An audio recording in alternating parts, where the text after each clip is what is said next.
Bruno, puxando agora, falando um pouco de regulador, né, de toda essa mudança né, ele foi premiado, reconhecido todo esse processo, e a gente tem, né, uma alegria muito grande de ter esse exemplo.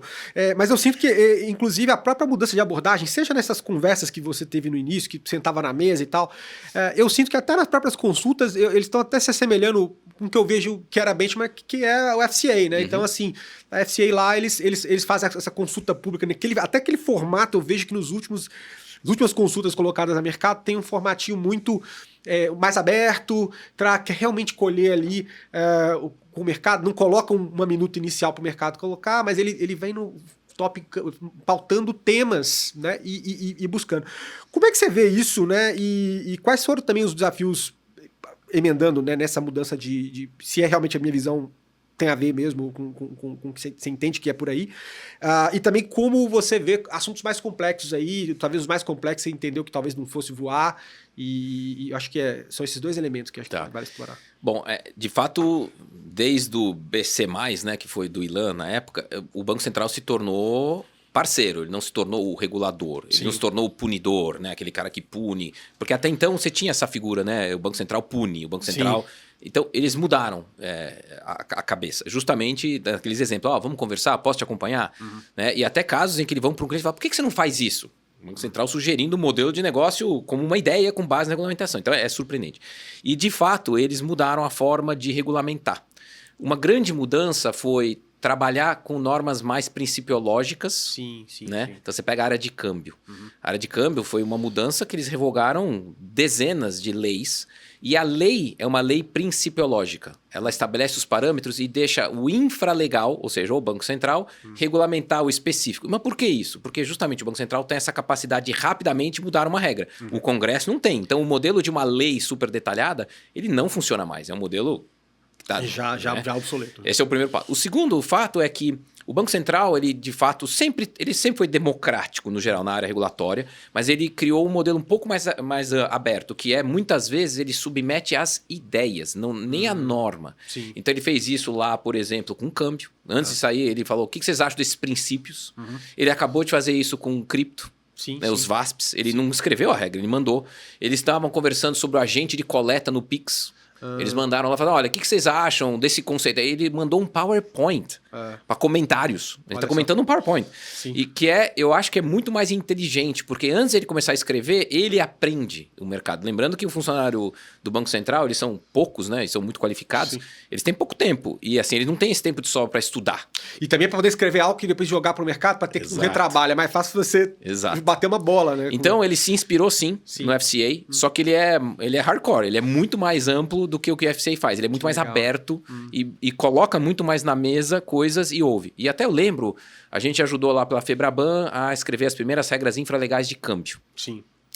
E aí eu lembro que um dia o Otávio Damasio falou assim, podemos conversar? Podemos. E aí eu falei, você está em São Paulo? Vem aqui almoçar. Aí ele veio com outros assessores, almoçou.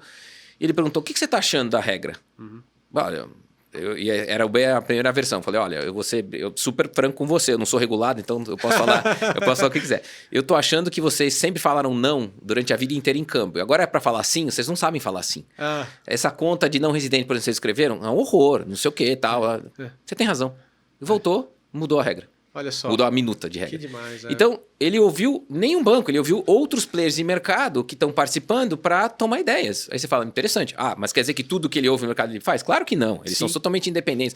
As pessoas brincam, o Bruno liga lá no Banco Central, o cara faz. Não, eles são super sofisticados, eles sem dúvida ouvem. Sim. E se eles não concordam, não tem uma política nesse sentido, eles não vão concordar e não vai passar mesmo, né? Agora, essa interação de boa fé é algo que não existia.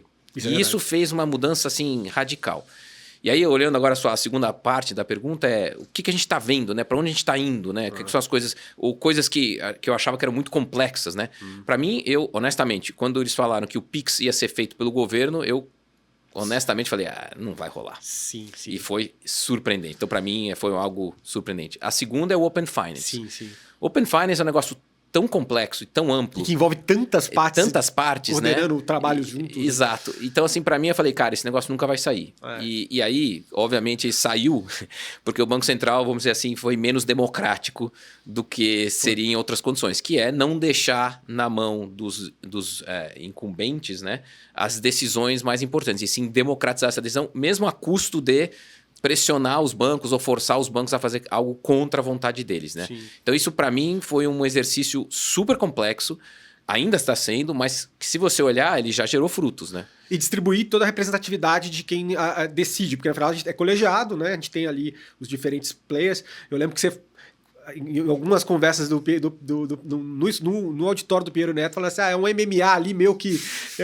só que meio que mediado, né? Exatamente, era exatamente isso. E foi, de fato é isso na prática, mas com uma representatividade do setor, com uma pluralidade de atores sentando na mesa para discutir o que voa e como fazer voar, né? Exatamente. E assim, difícil, é uma função muito difícil, mas eles... estão entregando, e está gerando mais competição. E aí vai justamente, lembra que eu falei no começo da conversa? A gente tinha 2 problemas na competição. Um era a falta de tecnologia, foi resolvido. O segundo era a informação.